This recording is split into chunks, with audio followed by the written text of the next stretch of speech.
Good afternoon everyone. আজকে আমরা অনেকদিন থেকে আমাদের international marketing production planning and control পড়ে আসতেছি। আজকে তারই এই সেমিস্টারের জন্য সর্বশেষ লেকচার দেখব। আশা করি তোমরা সবাই দেখতে পাচ্ছ। আজকে লেকচারটির নাম হচ্ছে ম্যাটেরিয়ালস হ্যান্ডলিং। টার্মটা হয়তো অনেকেরই কাছে পরিচিত। Lecture 10 production planning and control কোর্সের। এখানে দেখতে পাচ্ছ দুটো ছবিতে দুটো জিনিস ইন্ডিকেট করা হচ্ছে।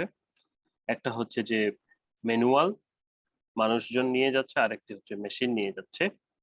তো এই ম্যাটেরিয়ালসটা হ্যান্ডলিং বলতে যেটি বুঝায়, আমরা তো সাধারণত র ম্যাটেরিয়ালস পারচেস করি, নিয়ে আসি। সেই সমস্ত র ম্যাটেরিয়ালস গুলোকে একটা স্থান থেকে অন্য স্থানে আনা নেওয়া করতে হয়। তো এই সমস্ত আনা নেওয়াতে আমাদের কিছু টেকনিক এবং কিছু ডিভাইস, কিছু পলিসি অবলম্বন করলে আমরা সহজেই করতে পারি, এবং আমাদের সাধারণত সেরকম যেটি প্রয়োজন যে অনেক ইনভেস্ট বা সেটিও কিন্তু প্রয়োজন হয় না। তাই একটু মাথা খাটিয়ে যদি করা যায় প্ল্যানিং গুলো, তাহলে ম্যাটেরিয়ালস হ্যান্ডলিং এর যে কস্টটা সেটা অনেকটাই কমে যায়। যেমন একটা উদাহরণ আমি বারবারই তোমাদেরকে দেই, যে নিটিং ফ্লোর যদি উপরে হয়, ডাইং ফ্লোর যদি নিচে হয়, তাহলে উপর থেকে সরাসরি নিচে কিন্তু ফেলে দেওয়া যায়, যাতে করে মেশিন ওয়াইজ উপর থেকে বয়ে নিয়ে আসতে হয় না। এটি একটি জাস্ট এক্সাম্পল বলা যেতে পারে। তো চলো শুরু করি আজকের ম্যাটেরিয়াল হ্যান্ডলিং লেকচারটি। ওকে, তো প্রথমেই আমাদের একটু জানা দরকার ম্যাটেরিয়াল হ্যান্ডলিং কাকে বলছি আমরা। ম্যাটেরিয়াল হ্যান্ডলিং সহজ করে যদি আমরা বলি, বলা হচ্ছে material handling refers the loading, unloading and movement of goods as within the factory warehouse, especially by the aid of mechanical device or hand হতে পারে। কি refers the loading, unloading, load করব, আনলোড করব, মুভ করব ইত্যাদি হতে পারে। একটা ফ্যাক্টরির ভিতরে হতে পারে, ওয়্যারহাউস ভিতরে হতে পারে, বা বাইরে হতে পারে। সেটা একটি মেকানিক্যাল ডিভাইসের মাধ্যমে হতে পারে, অথবা ডিভাইস ছাড়া হতে পারে। এই সমস্ত বিষয়গুলোকে আমরা ম্যাটেরিয়াল হ্যান্ডলিং বলছি। তো ম্যাটেরিয়াল হ্যান্ডলিং যদি আমরা বলি যে is the much more than handling inventory, it is movement, protection, storage and control of materials and products throughout their lifespan in manufacturing, warehousing, distribution, consumption and disposal. After material handling encompasses runs of the components to keep supply running. দেখো, আমরা যখন capacity planning থেকে আমরা জেনেছি যে আমাদের কি পরিমাণ দরকার, সেলস ফরকাস্টিং থেকে আমরা জেনেছি যে কি পরিমাণ দরকার হবে, সেই তারপর কিন্তু পার্চেস ডিপার্টমেন্টের কাছে রিকুইজিশন যায়। পার্চেস ডিপার্টমেন্ট কি করে, তারপর কিনে নিয়ে আসে। এখন এই যে কিনে নিয়ে আসতে, তার তো যে ওয়্যার হাউস রয়েছে বা ইয়ার্ন স্টোর রয়েছে, সেখানে তো তাকে রাখতে হবে, তাই না? তাহলে সেখানে রাখতে গেলে সেটা কোন দিকে রাখবে, কোনটা আর্জেন্ট? মনে করো একটা উপরে তো অনেক বড় বড় সারি করে রাখা হয়, তাহলে কোনটা আর্জেন্ট সেটা যদি নিচে থাকে, তাহলে উপরগুলো নামিয়ে তারপর নিচে সুতাগুলো বের করতে হবে। আবার এগুলো যদি সে ঠিকঠাক মতো উপরে রাখে, তাহলে এতটা কষ্ট হবে না। এই যে বিষয়গুলা, বা সেটি ওয়্যার হাউসের ভিতরে হতে পারে, বাইরে হতে, সবগুলোকেই কিন্তু আমরা ম্যাটেরিয়াল হ্যান্ডলিং বলছি। ওকে, এখানে যেটা বলা হচ্ছে, move stock into warehouse, locate stock নিট, ওয়্যারহাউসে নিয়ে যাবো, accurately prepare and fill order, ship stock from warehouse. অর্থাৎ কাজ কি, ওয়্যারহাউসে নিয়ে গার্মেন্টস রেডি হয়ে গেলে আমরা প্যাকিং করে কার্টুন করে ওয়্যারহাউসে রেখে দিই, সেখান থেকে শিপমেন্ট হয়ে চলে যায়। তো সেখান থেকে সেটাও তো ম্যাটেরিয়াল হ্যান্ডলিং, তাই না? সেটাও তো হ্যান্ডেল করা হচ্ছে, টানা করা হচ্ছে। ঠিক আছে, সো এই হচ্ছে আমাদের ম্যাটেরিয়াল হ্যান্ডলিং। তাহলে সেটি পণ্য এখান থেকে অন্যখানে যে কোনো সেটা সবটাকেই আমরা বলতে পারি। অবজেক্টিভস অফ ম্যাটেরিয়াল হ্যান্ডলিং, কেন আসলে ম্যাটেরিয়াল হ্যান্ডলিংটা আমাদের পড়তে হবে, বা এর উদ্দেশ্যটা কি? তো ওই যে বললাম যে সহজেই যেন করতে পারি। ম্যাটেরিয়াল হ্যান্ডলিং এর উদ্দেশ্যগুলো কি কি আমরা দেখে নিই। বলা হচ্ছে যে এখানে অনেকগুলো উদ্দেশ্য রয়েছে, আমরা যদি দেখি, সেটা বলা হচ্ছে যে ম্যাটেরিয়াল হ্যান্ডলিং, এখানে প্রথমে দেখো, it should be able to determine the appropriate distance to be covered. It should be able to determine the appropriate distance to be covered. Material handling এর মাধ্যমে আমরা এই যে ডিসটেন্স কতটুকু কভার করবে সেটি আমরা বুঝতে পারবো। Facilitate to reduce the reduction of material damage to improve the quality. অবশ্যই এটা যদি ভালো মতো হ্যান্ডলিং করা যায়, হ্যান্ডলিং তো এমনিও হয় অমনিও হয়, তো ডিসচার্জ তো করতে হয়, তাহলে ডিসচার্জ করলে তো সেটা handling. reducing the very overall manufacturing time by designing efficient material movement, improve material flow control, creation of enclosement, safe and hazard-free work condition. মনে করো যে তোমার চারপাশে এলোমেলো ভাবে পড়ে আছে, এখানে ফেব্রিক, ওখানে ফেব্রিক, এখানে ডাইস, ওখানে সোডিয়াম হাইড্রোক্সাইড ইত্যাদি পড়ে আছে, এরকম যদি একটা কন্ডিশন হয় তাহলে তো আসলে সেটা হাজার ফ্রি হবে না। ইমপ্রুভ প্রোডাক্টিভিটি এন্ড এফিসিয়েন্সি, অবশ্যই তোমার যদি প্রোডাক্টিভিটি এফিসিয়েন্সি বাড়াতে হয় তাহলে ম্যাটেরিয়াল গুলোকে ঠিকঠাক মতো রাখতে হবে। যেমন ওই যে বললাম, সুতা যেটা তোমার আগে দরকার সেটা উপরে থাকবে, যেটা পরে দরকার সেটা নিচে থাকবে, তা না হলে তোমার নিচেরটা ঠেলে কিন্তু উপরেরটা বের করতে হবে। সো এই ধরনের হলে তো আর প্রোডাক্টিভিটি বাড়বে না। বাট ইমপ্রুভ প্রোডাক্টিভিটি কখন হবে? এফিসিয়েন্সি যখন অল্প সময় বেশি কাজ করা যাবে সেটাই প্রোডাক্টিভিটি, দ্রুততার সময় কাজ করা যাবে সেটাই এফিসিয়েন্সি, তাই না? তাহলে আমার জিনিসগুলো যদি হাতের নাগালে থাকে তাহলে তো আমি সহজে সেই কাজটা করতে পারবো। সেকেন্ডলি যদি আমরা বলি তাহলে যেটি থাকছে যে better utilization of time and equipment, একই ঘটনা যে তুমি যদি ওই যে নিচে রাখো তাহলে তোমার টাইম যাচ্ছে, ঠিক আছে, তোমার এখন আমরা যদি এটা ম্যাটেরিয়াল হ্যান্ডলিংটা ঠিকঠাক মতো করি বা টেকনিক মেনে করি তাহলে এই টাইম ইকুইপমেন্ট এগুলো সেভ হচ্ছে, এবং এখান থেকে যে অ্যাডভান্টেজটা আমরা সেটা পাচ্ছি বা পেতে পারি। তো সেই জন্যই আমাদের কাজগুলোকে সহজ করার জন্য এবং বিশেষ করে ম্যাটেরিয়াল হ্যান্ডলিংটা করতে হবে আমাদের হচ্ছে যে প্রোডাকশন ফ্লোটাকে ঠিক রাখার জন্য। Okay, dimension of material handling, কয়েকটা ডাইমেনশন রয়েছে ম্যাটেরিয়াল হ্যান্ডলিং এর। এখানে আমরা 4টা ডাইমেনশন দেখতেছি। এটা হচ্ছে যে movement, time, quantity and place. Movement তো অবশ্যই ম্যাটেরিয়াল হ্যান্ডলিং এর প্রাণ বলতে পারি আমরা। বলা হচ্ছে যে moving product from receiving to outgoing পর্যন্ত, ওই যে সুতা তুমি কিনে নিয়ে আসলা, সেখান থেকে কেনা থেকে নিয়ে আসা, সেগুলো দিয়ে ফেব্রিক বানা, ডাইং করা, ডাইং করে আবার সেগুলোকে অ্যাপারেল বানিয়ে কার্টুনিং করে ডেলিভারি করা, এই কার্টুন পর্যন্ত যেটা থাকবে সবটাকে কিন্তু আমরা বলতেছি যে কি বলতেছি যে material handling. Movement, okay, so moving from, তাহলে কি 4টা স্তম্ভ যদি আমরা দেখি, 4টা ডাইমেনশন দেখি, movement, time, quantity and space. মুভমেন্টে moving the product from receiving to outgoing, বলা হচ্ছে sample small scale using fork truck to move inventory from new to truck to shipment.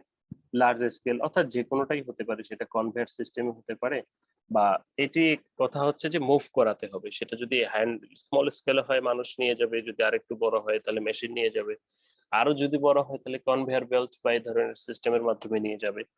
ওকে, তারপরে যদি আমরা দেখি এখানে দুটো ছবি আছে যেখানে আমরা দেখতে পাচ্ছি যে এটা আসলে ম্যাটেরিয়াল হ্যান্ডলিং এর যে ফ্রক ট্রাকের ইনভেন্টরি, ইনকামিং ইনভেন্টরি, সেটা fork truck, order racking, stock keeper truck, pallet jack একত্রিত করে নিয়ে যাওয়া হয়। দিস ইজ অনলি ফর যে কিভাবে নিয়ে যাচ্ছে আমরা সেটা। মুভমেন্ট করাচ্ছি, মুভমেন্ট করার জন্য মানে মুভমেন্ট হচ্ছে সেটি বোঝানোর জন্য এটি ব্যবহৃত হয়েছে। টাইম, বলা হচ্ছে how long the product will storage receipt inventory ও রিসিপমেন্ট টু টাইম ফ্রেম। এখানে টাইম একটা গুরুত্বপূর্ণ বিষয়, যে কত সময় ধরে এটি স্টোরেজ থাকবে, কারণ স্টোরেজে থাকলেই তো আমাদের স্টোরেজ কস্ট বাড়ছে, তারপর আমাদের যে ইনভেস্টমেন্ট সেটাও আটকে থাকছে। Receipt of inventory to shipment frame, কবে আমরা এটা ইয়া হয়েছে শিপমেন্ট হয়েছে, এটাও কিন্তু গুরুত্বপূর্ণ। তো ইনভেন্টরিটা যেটি মানে যত দ্রুত সম্ভব বেশি সময়ের জন্য না আনে, দ্রুত এনে দ্রুত ডেলিভারি যদি আমরা প্রোডাকশন করে ছেড়ে দিতে পারি, এটা কিন্তু আমাদের জন্য ভালো। সেটাকে বোঝানো হচ্ছে যে টাইমও কিন্তু একটা ডাইমেনশন ম্যাটেরিয়াল হ্যান্ডলিং এর। তাহলে যে কাজে অনেক বেশি সময় লাগে তাহলে সবাই সেটার জন্য বেশি প্ল্যানিং করে সেভাবে কাজটা করবে। কোয়ান্টিটিও কিন্তু গুরুত্বপূর্ণ বিষয়, কারণ তোমার স্টোরেজে কতটুকু জায়গা আছে সেটি কিন্তু তোমাকে, তুমি যখন ইনভেন্টরি কন্ট্রোল করবা, আমরা ইনভেন্টরি কন্ট্রোল করেছি সেটা ক্যাটাগরি ওয়াইজ, তারপর সাইজ ওয়াইজ ইত্যাদি ভাবে আমরা ক্যাটাগরিজ করে কিন্তু ইনভেন্টরিটাকে একটা ওয়্যার হাউসের ভিতরে কন্ট্রোল করতে পারি। তো এখানে যেটি হচ্ছে যে কোয়ান্টিটি, যে আমার কতটুকু কোয়ান্টিটি আমরা স্টোরেজ করব, কতটুকু স্পেস আছে, তাহলে কোথায় রাখতে হবে। দেখা যাচ্ছে যে আমার তো নাই, জায়গা নাই, একবারে উপরে রাখলাম, তাহলে উপরে রাখলেও তো আবার নামাইতে হবে, সেক্ষেত্রেও কিন্তু মানে নামানামি করতে হবে, তার মানে সেটা কি কাজ না, হ্যান্ডেলিং করা হচ্ছে না, এখানেও কিন্তু ঝামেলা। So space, how much space is allotted or available, এবং সেকেন্ডলি আমার কতটুকু জায়গা আছে সেটিও কিন্তু আমাদের দেখার বিষয়। যদি আমার জায়গা না থাকে তো সেই ক্ষেত্রে কি করতে হবে যে খুচরা ব্যবসায়ের মতো ঘন ঘন নিয়ে আসতে হবে, ঘন ঘন বিক্রি করতে হবে। আমরা কিন্তু গত ক্লাসে দেখেছিলাম বোধহয় যে ইকোনমিক অর্ডার কোয়ান্টিটি আমরা কতটুকু নিয়ে আসবো, ঠিক আছে। তো এই ছিল আমাদের 4টা ডাইমেনশন ফর ম্যাটেরিয়াল হ্যান্ডলিং এর জন্য, যেটি হচ্ছে movement, time, quantity and space. Types of material handling এর ক্ষেত্রে যদি আমরা দেখি, আমরা সাধারণত 2 প্রকার ম্যাটেরিয়াল হ্যান্ডলিং দেখছি। প্রথমত একটা হচ্ছে ম্যানুয়াল হ্যান্ডলিং, আর একটা হচ্ছে অটোমেটেড মেকানিক্যাল হ্যান্ডলিং। ম্যানুয়াল হ্যান্ডলিংটা আমরা দেখছি যে ম্যানুয়াল হ্যান্ডলিংটা হতে পারে স্মল ডিভাইসের মাধ্যমে, কিন্তু মানুষকে অর্থাৎ যে কাজ করবে তাকে প্রয়োজন হচ্ছে, সেই জন্য সেটি হতে পারে manual handling refers to the use of workers hands to move the individual containers। সেটা হতে পারে, এটার একটা প্রধান শর্ত হচ্ছে ওয়ার্কার হাত কাজ করবে by lifting, lowering, filling, emptying, carrying them ইত্যাদি, and it can expose the worker to physical danger that can lead the injuries। এটি কিন্তু একটি গুরুত্বপূর্ণ টার্ম যে এই কাজ করতে গিয়ে মানুষ কিন্তু নানা প্রকার ইনজুরিতে পড়ে। ঠিক আছে, তো এখানে বলা হচ্ছে a large percentage over the half million case of the musculoskeletal disorder reported in US and each year rise from manual handling and often involve strain spine। অর্থাৎ আমরা যদি ম্যানুয়াল হ্যান্ডলিং করি এই ধরনের প্রবলেম গুলো কিন্তু প্রতিনিয়ত বেড়ে যাচ্ছে, যদিও আমাদের দেশে সেরকম কেউ ওগুলো কেয়ার করে না। সো ম্যানুয়াল ম্যাটেরিয়াল হ্যান্ডলিং এটার কিন্তু কিছু প্রবলেম রয়েছে, যেটা আমরা দেখলাম যে স্কেলিটনের বাসল স্কেলিটন যে ঝামেলাগুলো সেটা কিন্তু সাধারণত ম্যানুয়াল ম্যাটেরিয়াল হ্যান্ডলিং এর কারণে হয়, এবং তার চেয়ে বেশি হয় হচ্ছে আমরা কিন্তু আসলে জানি না যে কিভাবে এটাকে হ্যান্ডলিং করা উচিত, তার যে সঠিক নিয়ম সেটাও কিন্তু আমরা জানি না, যার কারণেও কিন্তু এটা হয়ে থাকে। এরপরে আসি অটোমেটেড মেকানিক্যাল। হ্যাঁ, তো যখন অটোমেটিক নাম শুনেই আমরা আসলে বুঝতে পারছি যে অটোমেশন আমরা চলে যাচ্ছি, তাহলে অটোমেশনে কি হচ্ছে, যখন মেশিন সবকিছু করে দিচ্ছে বা মেশিনের সাহায্য করছে সেটাই অটোমেটেড হ্যান্ডলিং, তাই না? এখানে বলা হচ্ছে যে whenever technical and economical feasible equipment can be used to reduce the sometime and replace the manually handled material, and most existing material handling equipment is semi automated হতে পারে অথবা fully automated হতে পারে, নো প্রবলেম। ওকে, তো একটা যখন crane বা কোনো কিছু কাজ করে সেখানে তো মানুষ কাজ করে না, মেশিন কাজ করে, যদিও মানুষ সেটাকে অপারেট, আর কিছু কিছু আছে যেগুলো তো অপারেট করতে হয় না। এখন প্রশ্ন হচ্ছে হোয়াই অটোমেটেড হ্যান্ডলিং। আমরা যদি ম্যানুয়াল হ্যান্ডলিং এর ডিসঅ্যাডভান্টেজটা জেনে থাকি তাহলে তো এর উত্তর দেওয়া খুবই সহজ, যে কেন আমরা অটোমেটেড হ্যান্ডলিং এ চলে যাব। বলা হচ্ছে manual material handling work contribute to large percentage of half and minimal case of musculoskeletal disorder. তো এই কারণে এছাড়াও musculoskeletal disorder include strain and sprain in the lower back, shoulder, upper limbs ইত্যাদি। আমরা দেখি না বৃদ্ধকালে বা একটা সার্টেন পিরিয়ডের পর আমাদের বাবা মা সবার আসলে এই ধরনের ব্যথা শুরু হয়। এটাও কিন্তু অনেকটা সেই কারণেই, যারা প্রচুর পরিমাণে এই ধরনের কাজকর্ম করে, ম্যাটেরিয়াল হ্যান্ডলিং করে, তো সেই ক্ষেত্রে কিন্তু তাদের সাধারণত এই ধরনের ঝামেলাগুলো হয়। তো এখন এই জন্যই এগুলো থেকে অ্যাভয়েড পেতে হলে বা এগুলো থেকে মুক্তি পেতে হলে আমাদের ম্যাটেরিয়াল হ্যান্ডলিং অটোমেটেড এর কোনো বিকল্প নেই। ওকে, তো automated manual handling, material handling এটি হচ্ছে রিমুভ করতে পারে। তো এটা সম্পর্কে কিছু কিন্তু লও আছে যে কিভাবে কাজ করতে হবে বা কাজ করতে পারবে না, কত বেশি একজনকে লোড দেওয়া যাবে না। ঠিক আছে, বলা হচ্ছে যে occupational health and safety act, যেটাকে ওএইচ সে বলছে, gives the government Ontario broad powers to make the regulation and gets the general principle and duties for workplace parties. The regulations set in detail and how duties are carried out, and many regulations have been under the act. For example, there are 4 separate safety regulation, then the industrial establishment, construction site, mines, health। অর্থাৎ এগুলোর প্রত্যেকটার ভিন্ন ভিন্ন দিকে, অর্থাৎ এই ভিন্ন ভিন্ন সাইটের ক্ষেত্রে কিন্তু আমাদের ইয়ে রয়েছে, কি বলবো যে ভিন্ন ভিন্ন দিকে রুলস রয়েছে যে কে কতক্ষণ কাজ করবে। তো এটার আমাদের অ্যাক্টও রয়েছে, according to the health and safety. সেই হেলথ এন্ড সেফটি অনুযায়ী বিভিন্ন সেক্টরের ক্ষেত্রে আমরা দেখে নিতে পারি যে হেলথ এন্ড সেফটি অ্যাক্টে কি বলছে, আমাকে যে আমার কোম্পানি এরকম করে কাজ করাচ্ছে এটা কি আসলেই আছে কিনা। সো টেক্সটাইলের ক্ষেত্রে, তারপর অন্যান্য ক্ষেত্রে এটা আমরা দেখে নিতে পারি। Material movement through the supply chain. এখন আমাদের যে টপিকটা এখানে আমরা দেখতে পাচ্ছি যে material movement throughout the supply chain. Supply chain বলতে কি বোঝাচ্ছে? সাপ্লাই চেইন বলতে কিন্তু ফুল প্রসেসটাকে আমরা বোঝাচ্ছি, যে প্রথম থেকে এই যে ইয়ার্ন থেকে সুতা হবে, তুলা, সুতা থেকে ফেব্রিক হবে, ফেব্রিক থেকে ডাইং হবে, ডাইং থেকে কাপড় হবে। তো আলটিমেট কি এই পুরো সাপ্লাই চেইনটাতেই কি আমাদের ম্যাটেরিয়ালটা হ্যান্ডলিং হচ্ছে না? তাহলে আমরা ইয়ার্ন গুলো নিটিং এ যাচ্ছে না, নিটিং এর ফেব্রিক গুলো ডাইং এ যাচ্ছে না, ডাইং থেকে রেডি হয়ে সেটি ফিনিশিং এ যাচ্ছে না, ফিনিশিং থেকে রেডি হয়ে গার্মেন্টস এ যাচ্ছে না? যাচ্ছে তো। তাহলে এটি কি সাপ্লাই চেইন? তাহলে সাপ্লাই চেইন এর মাধ্যমে কি হচ্ছে, আমার ম্যাটেরিয়াল গুলো মুভ করছে। তো বলা হচ্ছে যে manufacturing, during the manufacturing process you have to move and handle the inbound shipments and finished goods in factory to storage. তো ম্যানুফ্যাকচারিং এর সময় আবার যে সমস্ত রেডি হয়ে যায় সেগুলোকে আবার নিয়ে আসতে হয়। সো এই সময় মুভমেন্ট হচ্ছে। Transportation, the manufacturer will send the production warehouse to internal warehouse and the products are handled to set up fillet papers and easier shipping. ঠিক আছে, ট্রান্সপোর্ট করা হয় জায়গায় এক দেশ থেকে অন্য দেশ, সেটা এয়ার শিপিং হতে পারে ইত্যাদি। স্টোরেজ এন্ড ওয়্যার হাউজিং, তারপরে এয়ার শিপিং হয়, যারা বেচবে মনে করো আমাদের প্রোডাক্ট তারা স্টোরেজ করছে, তারা ওয়্যার হাউসিং করছে, ডিস্ট্রিবিউশন, তারপর কিন্তু তারা ডিস্ট্রিবিউশন করছে।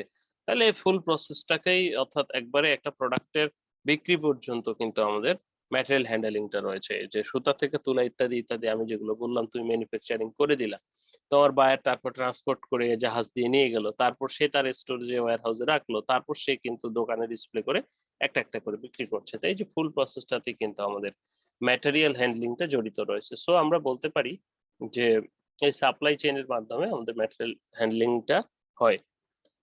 ওকে, 5 অ্যাক্টিভিটিস ফর ম্যানুয়াল হ্যান্ডলিং। আমরা যখন ম্যানুয়াল হ্যান্ডলিং করি তখন সাধারণত আমাদের 5টা কাজ করা হয়। সেই 5টা কাজ কি কি করা হয়? যেমন প্রথমত আমরা দেখি যে লিফটিং ও লোয়ারিং, আমরা কোনো একটা বস্তুকে উপরে ওঠাই অথবা নিচে নামাই, এটি একটি কাজ। বলা হচ্ছে lifting is to raise from a lower higher level and the range of lift can be from the ground as you can reach your hands. বা লোয়ারিং তার অপোজিট, যেটা আমরা নিচে নামাই। ঠিক আছে, লিফটিং বা লোয়ারিং একটা গেল। এরপরে যদি আমরা দেখি আমাদের সাথে রয়েছে পুশিং অর পুলিং, যে এটা সাধারণত আমরা পুশ অথবা পুল করি। ছবিতে দেখতে পাচ্ছ যে এটি সাধারণত পুশ, এটি সাধারণত পুল, টেনে নিয়ে যাচ্ছে।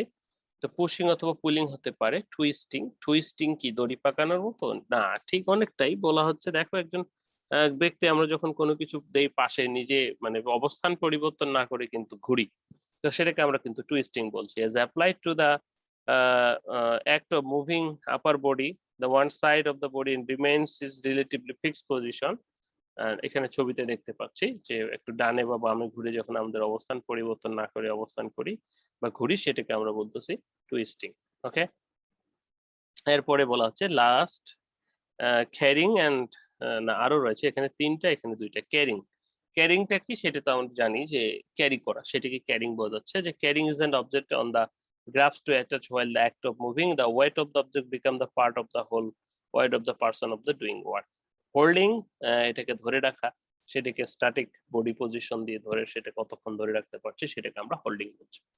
তাহলে আমরা কতগুলো মুভমেন্ট দেখছি ম্যানুয়াল ম্যাটেরিয়াল হ্যান্ডলিং এর? আমরা 5টা মুভমেন্ট দেখছি, যে সে উঁচু নিচু করতে পারে, পুশ পুলিং করতে পারে, টুইস্ট করতে পারে, ক্যারিং করতে পারে অথবা হোল্ড করতে পারে। এই সাধারণত 5টা মুভমেন্ট ম্যানুয়াল ম্যাটেরিয়াল হ্যান্ডলিং এ হয়ে থাকে। ওকে, নায়োস শিফটেড গাইডলাইন। নায়োসটা কে? নায়োসটা হচ্ছে যে national institute of occupational safety and health work practice guided for the manual lifting on 1892। কিভাবে কাজ করতে হবে এটা সাধারণত 1982 সালে, যেটি national institute of occupational safety and health বা নায়োস তারা দিয়েছেন। The NIOSH guideline determine that what maximum load should be given the flowing characteristics। তারা এটাও বলে দিচ্ছে যে আমার একজন ওয়ার্কারের তার সবকিছু বিবেচনা করে কতটুকু লোড নেওয়া উচিত বা কতটুকু লোড ম্যাক্সিমাম সে হ্যান্ডেল করতে পারে। ঠিক আছে, সো এখানে বলা হচ্ছে যে weight of the object lifted, কতটুকু ওজন নিতে পারবে। বলা হচ্ছে position of the load with respect to the body, starting and ending point and horizontal vertical distance, এর উপর ভিত্তি করে কিন্তু তার লোডটা ক্যালকুলেট করতে হবে। চলো কি সব ডিস্টেন্স বললো একটু দেখে আসি। বলা হচ্ছে দেখো এখানে যে ছবিটা আমরা দেখতে পাচ্ছি সেটাতে কি, এটা তো ভার্টিক্যাল আমরা সবাই জানি, আর এটা হরিজন্টাল এটাও আমরা জানি, তাই না? তাহলে দেখো যে এখানে একটা বস্তু রয়েছে, ব্যক্তিটা এই বস্তুটাকে এখান থেকে সরিয়ে এখানে উপরে ওঠাবে। তাহলে প্রথমত কি হচ্ছে, এইখানে বস্তুটা যে উচ্চতায় আছে, তাহলে এটা কি ভার্টিক্যাল, সেজন্য সেটাকে V1 বলছে উচ্চতা। প্লাস এই উচ্চতা থেকে সে কোথায় উঠাবে বস্তুটাকে? এই অবস্থানে, তাহলে সেটাকে V2 বলছে, যে এই অবস্থান থেকে এই অবস্থানে উঠাচ্ছে বস্তুটাকে। ওকে, একটা ডিস্টেন্স পেলাম, ভার্টিক্যাল ডিস্টেন্স। সেকেন্ডলি সে এই অবস্থানে আছে, তার যদি আমরা মেইন পয়েন্ট বের করি, শরীরে পায়ের সাথে সামঞ্জস্য, ব্যালেন্স, ভারসাম্য, তাহলে দেখা যাচ্ছে সে এখানে আছে, মানে পায়ের নির সোজা, এবং পাশে আমরা দেখছি তার বস্তুটার অবস্থান, তাহলে এটা হরিজন্টাল ডিস্টেন্স, তার পা থেকে বস্তুটার অবস্থান, তাই না?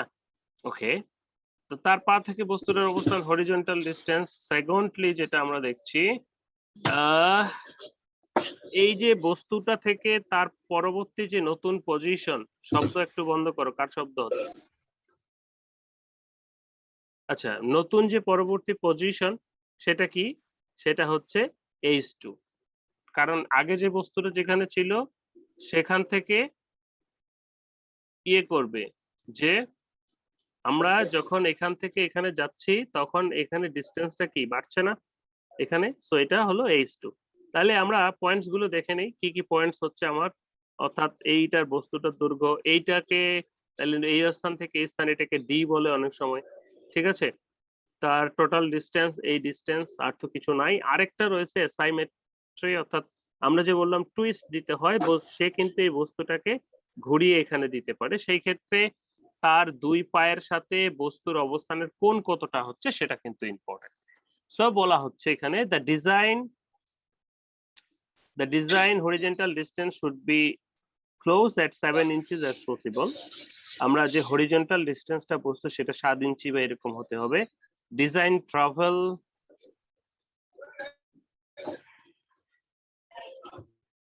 ওকে, ডিজাইন ট্রাভেল যেটা, সেটা বলা হচ্ছে যে হরিজন্টাল ডিস্টেন্স আমরা পেলাম এটা 7 ইঞ্চি মিনিমাম হওয়া উচিত।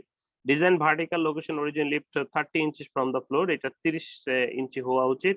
And the vertical distance should not be 10 inch, এটা 10 ইঞ্চির বেশি হওয়া উচিত না, এরকমটা বলছে নায়স। ওকে, তো চলো এখন নায়স কিন্তু আরো বলছে যে এর অবস্থান কতটুকু 7 বলছে, এর অবস্থান কতটুকু 10 বলছে, এর অবস্থান কতটুকু 30 বলছে। তো এখন আরো কিছু কথা বলছে নায়স, তো বলছে যে কতটুকু লোড নিতে পারবে, সেটাও আমরা দেখতে হবে যে একটা মানুষের লোড নেওয়ার ক্ষমতাটা কিভাবে নায়স ইকুয়েশন ক্যালকুলেট করে। এখানে যে বলা হচ্ছে নায়স ইকুয়েশন রিকমেন্ডেড ওয়েট লেট, প্রথমে নায়স ইকুয়েশন এক্সটেন্ড করা হয়েছিল, তারপর সেটা মডিফাই করা হয়েছে, এটা হচ্ছে সেই modified formula. Recommended weight load limit, অর্থাৎ একজন ব্যক্তির জন্য রিকমেন্ডেড ওয়েট লিমিট কত, RWL সমান সমান এখানে দেখো LC into HM into VM into DM into AM into FM into CM. প্রশ্ন হলো স্যার এগুলা কি জিনিস? আমরা খুবই সহজ সূত্রটা একটু দেখব। এখানে এইচ, এইচ হচ্ছে horizontal location of the object relative to the body. Horizontal location of the body আমরা দেখলাম না, এইচ, এইচ তো দেখেছি আমরা, কতখানি ছিল লোকেশন, যে of the object relative to the body, এই যে এইচ, এই লোকেশন। ভি হচ্ছে vertical location of the object relative to the floor, এখানে যা উচ্চতা ছিল সেটা। ডি হচ্ছে distance of the object move vertically, এটা যতখানি উপরে উঠাতে হবে সেটা, এটা যদি V2 হয় তাহলে এটা ডি।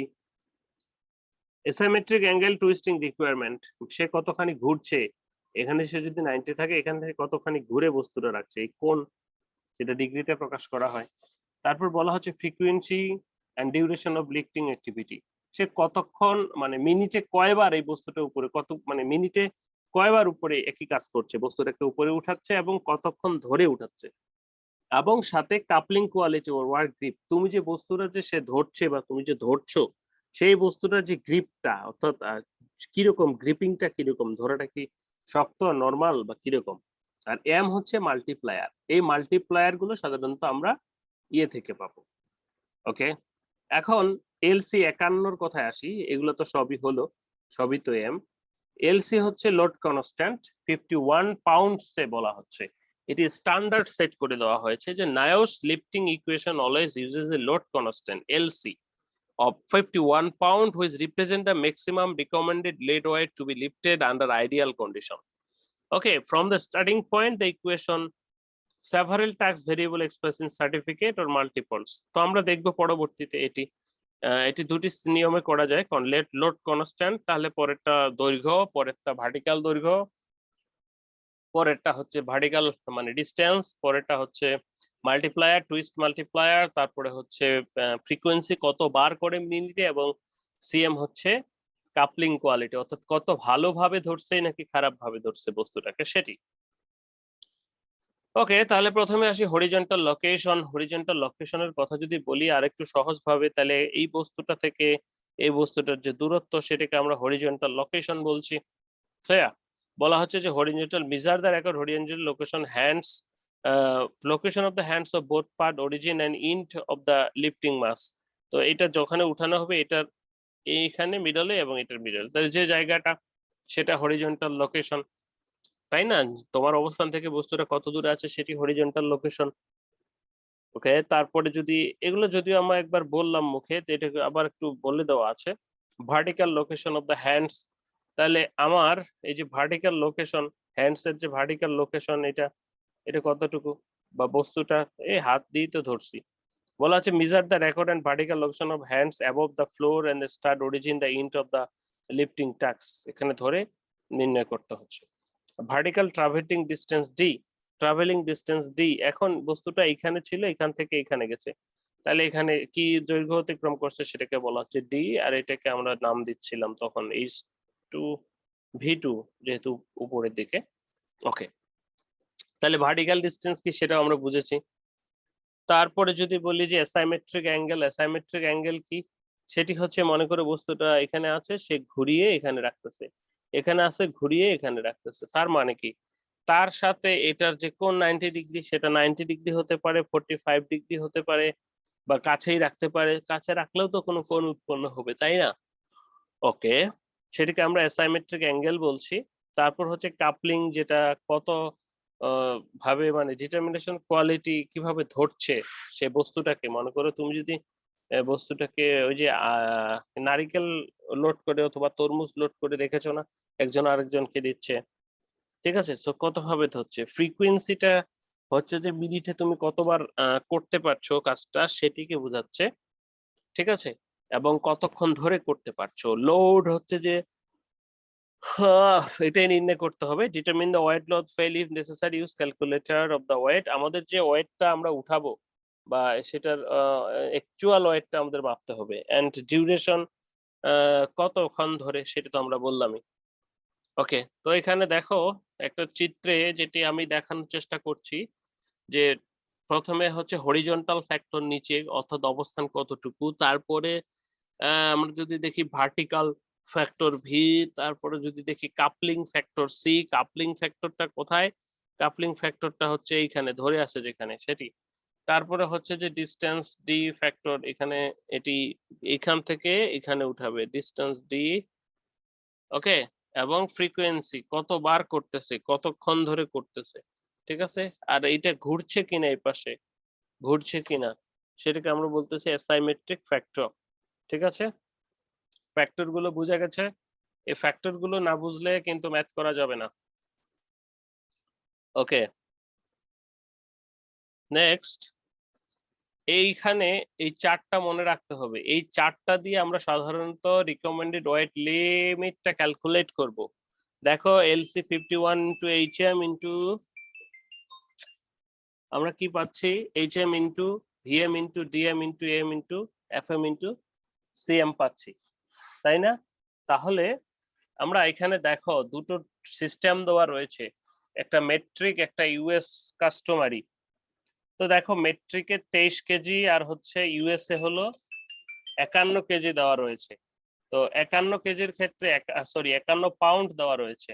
তো আমাদের এখানে সূত্রটা যখন আমরা যেটা ইউজ করব তখন সেই সূত্রে সেটা বসিয়ে দিতে হবে। আমরা যদি ইউএস কাস্টমারি ইউজ করি তাহলে এর যে এককগুলা রয়েছে সেটা বসাতে হবে এবং এখানে 51 বসাতে হবে। আমরা যদি মেট্রিক সিস্টেমে করি তাহলে সেখানে 23 কেজি বসাতে হবে, হচ্ছে 23 কেজি অর্থাৎ একক ওজন কনস্ট্যান্ট, লোড কনস্ট্যান্ট যেটা অর্থাৎ সিস্টেমে, তাহলে যখন যেটা ইউজ করবো সেটা দিয়ে কিন্তু বাকিগুলো নির্ণয় করব। যখন আমরা কি জানি, এম জানি, এই সরি এইচ জানি, এম জানি না, তাহলে এইচ এম সমান সমান হরিজন্টাল মাল্টিপ্লায়ার, মানে সূত্র এটা 25/h। এখন আমরা যে এখানে মানটা পেলাম বা ওজন দৈর্ঘ্য যতটুকু পাবো সেটাকে 25 দিয়ে ভাগ দিতে হবে। তারপর যদি আমরা বলি ভার্টিক্যাল মাল্টিপ্লায়ার ভিএম, তাহলে এটা সূত্র 1 - 0.003 ভি - 75, এখানে ভির মান বসিয়ে এখান থেকে ভেক্টর থেকে বের করতে হবে। তারপর ডিস্টেন্স মাল্টিপ্লায়ার ডিএম সমান 0.8 থেকে 0.82 + 45/d, অ্যাসাইমেট্রিক মাল্টিপ্লায়ার 1 মাইনাস 0.0032a এখান থেকে বের করতে হবে। Frequency multiplier from table 5 and from table 7 আমরা একটু দেখছি। তাহলে আমাদের বের করার সময় মাল্টিপ্লায়ার গুলো অবশ্যই এই সূত্র মেইনটেইন করতে হবে। আমাদের আছে a আছে f আছে d আছে, কিন্তু এগুলো নাই। তো চলো আমরা কিভাবে 5 এবং 7 টেবিল ইউজ করতে পারি আমাদের বাকিগুলোর জন্য। এখানে 5 টেবিল এবং 7 টেবিল রয়েছে। দেখো আমার এখানে অনেকগুলো ওয়ার্ক ডনের ডিউরেশন রয়েছে, 1 ঘন্টা 2 ঘন্টা 8 ঘন্টা 8 ঘন্টার কম 1 ঘন্টার কম 2 ঘন্টার। কতক্ষণ ধরে কাজ করছি ধরে নাও এটি করছি। ওকে, ফ্রিকোয়েন্সি কত, প্রতি মিনিটে কয়বার, মনে করো 4 বার। ওকে, এখন আমার ভার্টিক্যাল ডিসটেন্সটা 75 এর কম নাকি 75 এর বেশি, সেটি মনে করলাম যে 75 এর কম। তাহলে 4 এর ক্ষেত্রে যদি আমরা দেখি 75, তাহলে এটা হলো 0.45। এটি হবে তখন আমাদের সেই কাঙ্ক্ষিত কি, সেই কাঙ্ক্ষিত ফ্রিকোয়েন্সি মাল্টিপ্লায়ার, সিএম মাল্টিপ্লায়ার। ওকে, এরপরে আমরা যদি আসি যে কাপলিং। স্যার একটা কোশ্চেন ছিল। হ্যাঁ, কোশ্চেন বলো। স্যার এখানে 4 নম্বর ঘর কেন নেওয়া হলো? এই 4 নাম্বার ঘর কেন নেওয়া হলো এটা? জি আচ্ছা, এটা দেখতে হবে প্রথমত তোমার কাজটা কতক্ষণের, কয় ঘন্টার কাজ। 8 ঘন্টা 2 ঘন্টা, মানে 8 ঘন্টা কি এটা দিয়ে বোঝায় সমান 8 ঘন্টা অথবা 8 ঘন্টা চেয়ে কম, মানে যে কাজটা তোমার সেই কাজটার নেচারটা কিরকম সেটা। এটা আওয়ার অনুযায়ী প্রথমে সিলেক্ট করলা। সিলেক্ট করার পর এবার আসো তুমি হচ্ছে তোমার ফ্রিকোয়েন্সি কত, প্রতি মিনিটে কয়বার করতে হয়, এখানে যত হয় সেটা। এরপরে আসো ডিস্টেন্স, কোন ডিস্টেন্স, ভার্টিক্যাল ডিস্টেন্স, কত দূর তুলতে হবে এটা ভি। এটা যদি এর কম হয় তাহলে এটা, এর বেশি হলে তাহলে এটা নেই। তুমি কি আমার কথা বুঝেছো? জি স্যার, বুঝতে পারছি। হ্যাঁ, ম্যাথ করলে তখন আরেকটু ক্লিয়ার হবে। এরপরে আসি কাপলিং মাল্টিপ্লায়ার, মানে কত ভালো করে, এটা আসলে একটু ইয়ে, এখানেও কিন্তু রয়েছে দেখো যে 75 সেন্টিমিটার বা 30 ইঞ্চির ভিটা কতটুকু হবে, 30 ইঞ্চির বড় নাকি 30 ইঞ্চির ছোট। তো এটা যদি বড় অথবা ছোট হয় তাহলে সেই অনুসারে এটা নিতে হবে যে এখানে কত আছে। তো এখন এখানে একটু ঝামেলা, সেটি হচ্ছে রেটিংটা দিয়ে দিতে হয় যে ভালো করে ধরেছে অথবা মোটামুটি ধরেছে অথবা খারাপ করে ধরেছে। তো তার উপর ভিত্তি করে এখানে পয়েন্টস দেওয়া আছে। তো এই মানটা তখন আমরা নিব, নিয়ে কোথায় বসাবো, ওই যে আমাদের টেবিল আছে সেই, মানে ওই যে আমাদের সূত্র আছে twist multipliers FM and frequency multiplier CM, ওইখান থেকে পাবো। আর বাকিগুলো তো আমাদের অঙ্ক থেকেই পাবো। ওকে, এরপরে আমরা যদি নাইস ইকুয়েশন কন্ডিশনে যাই, আইডিয়াল কন্ডিশন কিন্তু একটা কথা বলেছিল সেখানে যে 23 কেজি বা 51 পাউন্ড যেটির কথা বলছি আমরা, এই আইডিয়াল কন্ডিশনটা কেন বা এটা কি। আর এইখানে আমরা যেটা বলতেছি যে মাল্টিপ্লাই সরি লোড কনস্ট্যান্ট সেটির কথা, তাহলে বলা হচ্ছে যে এখানে দেখো the approach taken by the NIOSH has been recommended the maximum load under ideal condition. The RWL is taken to load of 33 kg, lifted a sagittal plane from the height of 77 centimeter above the floor and 20 centimeter front of the body. Ideal conditionটা তাহলে কি? Ideal conditionটা হচ্ছে আমার বস্তুটার ওজন হবে কত, মনে করে এটা একটা বস্তু 23 কেজি, এটার হলো 23 কেজি এবং এটির হাইট হবে, তুলতে হবে 75 সেন্টিমিটার বা এরকম, এবং এটার আমার অবস্থান থেকে হবে 25 সেন্টিমিটার এরকম। তো এটাকে আমরা আইডিয়াল কন্ডিশন বলছি। বলা হচ্ছে the load to be lifted no more than 35 centimetre vertically, oh sorry এটা vertical, 25 centimetre vertically, and there is to be a good coupling between the load and little by using the handles because of the itself, and the load is only be lifted occasionally. তাহলে ideal condition হচ্ছে এটা নায়োসের। Lifting index বলা হচ্ছে আমরা যখন RWL বের করে ফেলতে পারবো। RWL টা কি, recommended weight limit RWL। RWL টা যখন আমরা বের করে ফেলতে পারবো তখন আমরা এখান থেকে লিফটিং ইন্ডেক্সটা বের করতে পারবো। লিফটিং ইন্ডেক্স সমান কি, অ্যাকচুয়াল লোড ভাগ RWL। তাহলে তার লিফটিং ইন্ডেক্সটা বের কর, মানে তোমার অ্যাকচুয়াল সেই জিনিসটার ওজন কত আর তার RWL বের হলো কত, তাহলে তার লিফটিং ইন্ডেক্স সে কি উঠাইতে পারবে কি পারবে না। An index of less than 1 believed not to increase the risk of injury. এল এর মান যদি 1 এর নিচে হয় তাহলে মনে করা হয় যে ইনজুরি হবে না, আর এল এর মান যদি মানে লিফটিং ইন্ডেক্স এর বেশি হয় তাহলে কি অ্যাক্সিডেন্ট ঘটবে। তো কখন এল এর মানটা বেশি হবে, যখন অ্যাকচুয়াল লোডটা RWL এর থেকে বেশি হবে, তখনই কেবলমাত্র সেই অ্যাক্সিডেন্ট 1 এর মানটা বড় হতে পারে, তাই না? ইকুয়েশন তো তাই বলে।